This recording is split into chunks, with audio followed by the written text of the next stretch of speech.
ഇപ്പം നിങ്ങളുടെ വണ്ടി ഇപ്പം സ്റ്റാർട്ട് ആകുന്നില്ല, അതായത് പെട്രോളിലും സി എൻ ജിയിലും വണ്ടി സ്റ്റാർട്ട് ആകുന്നില്ല, അങ്ങനെ ഒരു സിറ്റുവേഷൻ വന്നിട്ടുണ്ടെങ്കിൽ ആദ്യം നിങ്ങൾ ചെക്ക് ചെയ്യേണ്ട കാര്യം വണ്ടിയുടെ, അതായത് പെട്രോൾ ടാങ്കിൻ്റെ അകത്ത് 10 ലിറ്റർ പെട്രോളെങ്കിലും ഉണ്ടോ.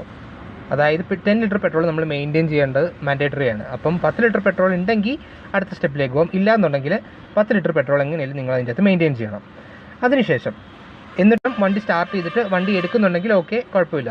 ഇല്ലയെന്നുണ്ടെങ്കിൽ അടുത്ത സ്റ്റെപ്പ് ഇതാണ്, നിങ്ങളിപ്പം സി എൻ ജിയിലേക്ക് ഡയറക്റ്റ്ലി സ്റ്റാർട്ട് ചെയ്യാനൊരു ഓപ്ഷൻ ഉണ്ട്. പക്ഷേ ഇത് എമർജൻസി കേസിൽ മാത്രമേ യൂസ് ചെയ്യാവൂ. കാണിച്ചു തരാം. അതായത് സൈമൾട്ടേനിയസ്ലി ഈ നടുക്കത്തെ സ്വിച്ച് ഞെക്കി പിടിച്ചുകൊണ്ടിരിക്കുന്ന സമയം തന്നെ ഈ കീയെ നമ്മൾ സ്റ്റാർട്ട് ചെയ്യണം.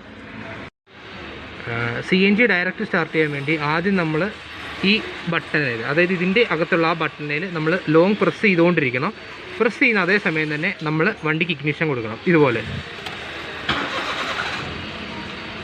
കണ്ടോ, ഡയറക്റ്റായിട്ട് ഇപ്പോൾ സി എൻ ജിയിലാണ് വണ്ടി സ്റ്റാർട്ടായത്. അപ്പം ഇങ്ങനെയാണെങ്കിൽ നമുക്ക് direct C N G start ചെയ്തിട്ട് നമുക്ക് പെട്ടെന്ന് നമ്മുടെ വർക്ക്ഷോപ്പിലേക്ക് വരാം. ഇത് എമർജൻസിക്ക് മാത്രമേ ഇങ്ങനെ ഉപയോഗിക്കാവൂ.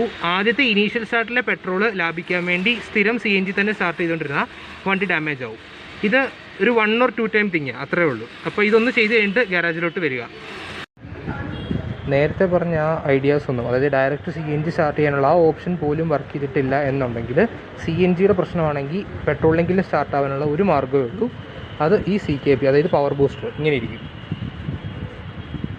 ഇതിൻ്റെ ഈ ഒരു ഭാഗം മാറ്റിയിട്ട് ഇത് ഡയറക്റ്റ് എമർജൻസി ഫ്യൂസുമായിട്ട് കണക്ട് ചെയ്യുക. ഇതാണ് എമർജൻസി ഫ്യൂസ്. അത് ആ CKPയോട് കൂടെ തന്നെ അറ്റാച്ച് ചെയ്ത് വെച്ചേക്കും. അതെങ്ങനെ ചെയ്യുന്നത് ഇപ്പം ഞങ്ങൾ കാണിച്ചു തരാം.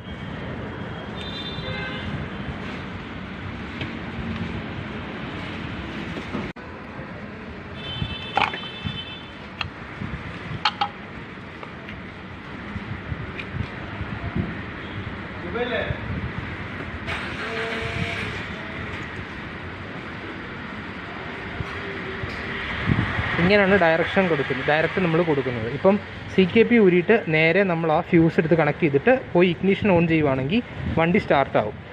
ഇതും ആയിട്ടില്ലെങ്കിൽ, ഇത് ചെയ്തിട്ട് പോലും വണ്ടി സ്റ്റാർട്ടായിട്ടില്ല എന്നുണ്ടെങ്കിൽ CNGയുടെ കാരണം കൊണ്ടല്ല വണ്ടി സ്റ്റാർട്ടാവാത്തത്, പെട്രോളിൽ പ്രശ്നമുണ്ട്.